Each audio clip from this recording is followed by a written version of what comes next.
ஹாய்ங்க. அன்றைக்கி நான் என் லஞ்ச் பிளேட்டில் போட்டிருந்த ஹோட்டல் ஸ்டைல் ஜீரக சம்பா சிக்கன் பிரியாணியோட ரெசிபி பார்த்துடலாமா? இன்க்ரீடியன்ட்ஸ் எல்லாமே கேப்ஷனில் கொடுக்குறேன். அது போக ஹோல் ஸ்பைசஸ் என்னென்ன யூஸ் பண்ணியிருக்கேன்றதையும் கேப்ஷனில் கொடுத்துட்றேன், பார்த்துக்கோங்க. நான் இன்றைக்கி 1/2 கிலோ சிக்கனும் 400 கிராம்ஸ் ரைஸும் தான் எடுத்திருந்தேன். ரைஸை கழுவி அப்படியே தண்ணியை வடித்து வச்சுருந்தேன். அப்புறமா பிரியாணி மசாலா பேஸ்ட் ரெடி பண்ணிடலாம். நல்லா ஹோல் ஸ்பைசஸை குறைன்னு அரைச்சி எடுத்துகிட்டு அதுலேயே சின்ன வெங்காயம், இஞ்சி, பூண்டு, கொத்தமல்லி, புதினா எல்லாத்தையும் குறைன்னு அரைச்சி எடுத்துக்கலாம்.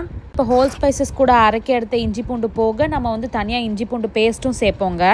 நான் பிரியாணி பாத்திரத்தில் தான் செஞ்சுருந்தேன். தேவையான அளவு எண்ணெய் ஊற்றிக்கலாம். நான் கடலெண்ணெய் அப்புறமா ரீஃபைண்ட் ஆயில் ரெண்டுமே மிக்ஸ் பண்ணி எடுத்திருக்கேன். இதில் 2 நீளமாக கட் பண்ண வெங்காயத்தையும் ஆட் பண்ணிக்கிட்டேன். 2 பச்சை மிளகாவும் ஆட் பண்ணியிருக்கேன். ஒரு 70% குக் ஆனதுமே நம்ம அரைச்சி வச்சுருக்க அந்த மசாலா பேஸ்ட்டை ஆட் பண்ணிடலாம். இதுவே தேவையான அளவு இஞ்சி பூண்டு பேஸ்ட்டும் ஆட் பண்ணி நல்லா வணக்கி விட்டுக்கலாம், மசாலாவோட பச்சை வாசனை போகிற வரைக்கும்.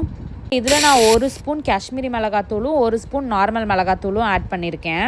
நல்லா எண்ணெயிலே வணங்கினதும் நான் ஒரே ஒரு தக்காளி மட்டும் ஆட் பண்ணிக்கிறேன். தக்காளி சும்மா பேருக்கு ஆட் பண்ணால் போதும். இதில் 2 குழிக்கரண்டி கேர்டு ஆட் பண்ணிக்கலாம்.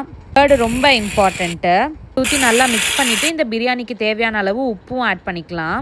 கழுவி வச்சுருக்க சிக்கன் பீசஸையும் ஆட் பண்ணிக்கலாம். நல்லா இந்த மசாலாவோட மிக்ஸ் பண்ணி விட்டுட்டு இந்த பிரியாணிக்கு தேவையான அளவு தண்ணி ஊற்றிக்கலாம். 1 கப் அரிசிக்கு 1.5 டம்ளர்ன்ற கணக்கில் தண்ணி எடுத்திருந்தாங்க.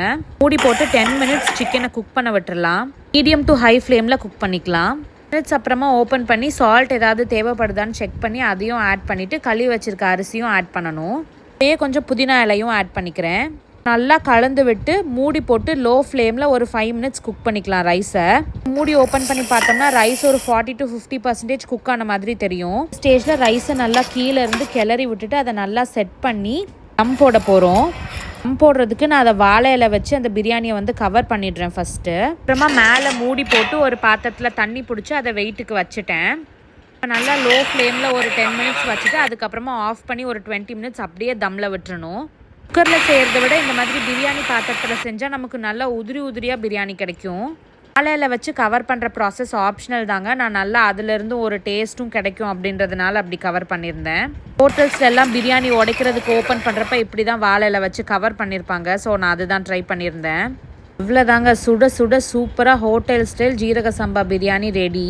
ரெசிபி ட்ரை பண்ணிங்கன்னா மறக்காமல் எப்படி இருந்துச்சுன்னு எனக்கு சொல்லுங்கள். இவ்வளோதான். இந்த வீடியோ பிடிச்சிருந்துச்சுன்னா ஒரு லைக் பண்ணுங்கள். மறக்காமல் என் பேஜை ஃபாலோ பண்ணிக்கோங்க. தேங்க்ஸ் ஃபார் வாட்சிங். பாய்.